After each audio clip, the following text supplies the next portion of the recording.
welcome back. Now that our boss character is inside of Unity, it's time to rig and animate her. So I'll select her and change the sprite mode from single to multiple. I'll hit apply and then open up the sprite editor. To more easily see each body piece of the boss character, I'll enable alpha mode and then simply left click and drag to slice. I'll also make sure to change the pivot points. So for the head sprite, I'll place the pivot pointer on the neck area so it rotates, moves and scales around that. For the body, I'll place the pivot pointer on the hips. For the legs, I'll place it at the top, and for the arms, near the shoulders. I'll then hit apply and assemble my boss character inside of the scene view. I'll also add to her a drop shadow, so we don't feel as if she's floating in the air, but is firmly on the ground.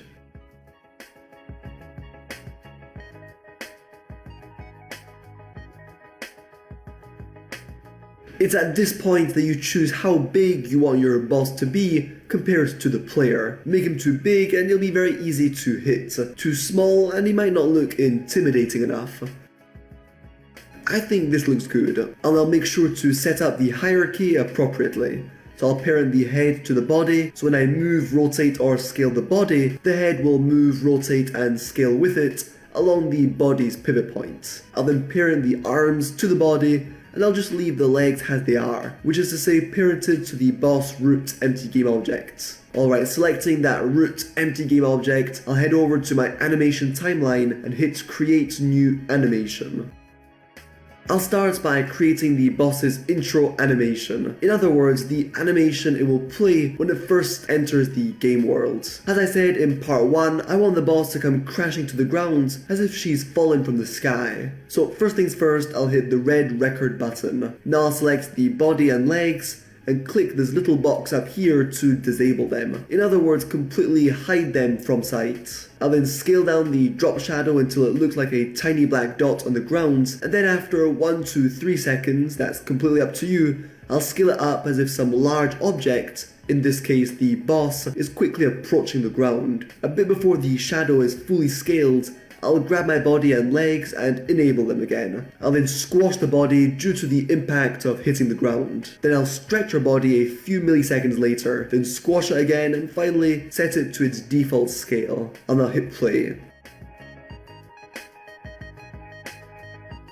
That looks pretty neat. Obviously, we would now need to add some particle effects when she hits the ground, like a large puff of dust or a crack in the floor, with some pieces of rubble flying in all directions. It would also be great to have the screen shake, make the boss feel really heavy and dangerous. You can of course add those little yet important polishing touches now or do so later. I'll choose later. Before moving on to the other animations, I'll select my boss's intro animation inside of the project window and uncheck the loop time box, since obviously I don't want my boss playing this intro animation more than once.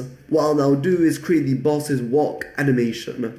This is what she'll be playing once she's finished her intro animation. Then when she reaches half health, she'll get enraged and begin moving faster, perhaps transitioning from her slow heavy walk into a faster walk or even a run. So again, I'll hit the record button to begin the animation process. And as you can see, this boss character is basically very similar to the player and enemies. She has 2 arms, 2 legs, a body and a head, which means animating her walk and run will roughly be the same. However, this boss is huge compared to the other characters in this game, so we need to make her feel more heavy, less quick and light on her feet. One easy way of doing so is by simply slowing down the whole walk animation, by selecting all keyframes and then left clicking and dragging on this little blue bar as we saw in section 1.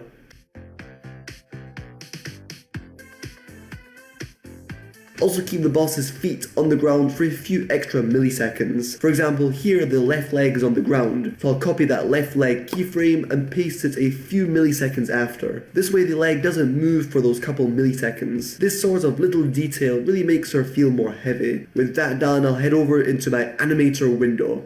and make a transition going from the boss's intro animation to her walk animation. Selecting my transition arrow, I'll leave the exit time box checked and set exit time equal to 1. This way 100% of my intro animation will play before the boss transitions into her walk animation. And then remember, you can set transition duration equal to some small value, like 0.1 or 0.2, to make sure the transition between those two animations is smooth. Awesome.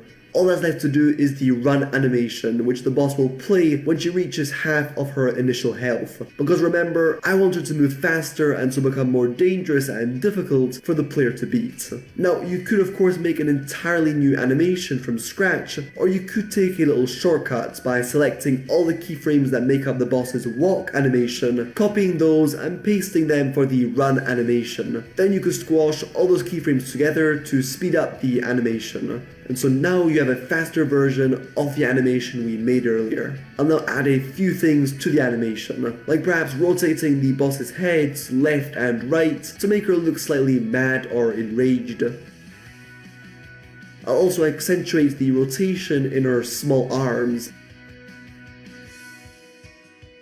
With that done, I'll head over into the animator window and create a trigger parameter called stage 2.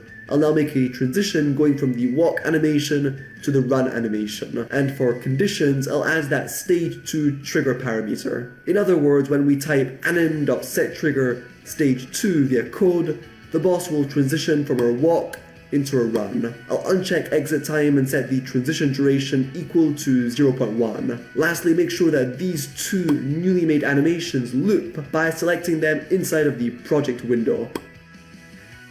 And I'll just turn the boss into a prefab. Alright, awesome. Our boss character is now fully animated and ready to be brought to life with code. And that is exactly what you'll be doing in the following videos with Liam. With that said, I'll see you soon to create a cool health bar for the boss character. So best of luck and have fun.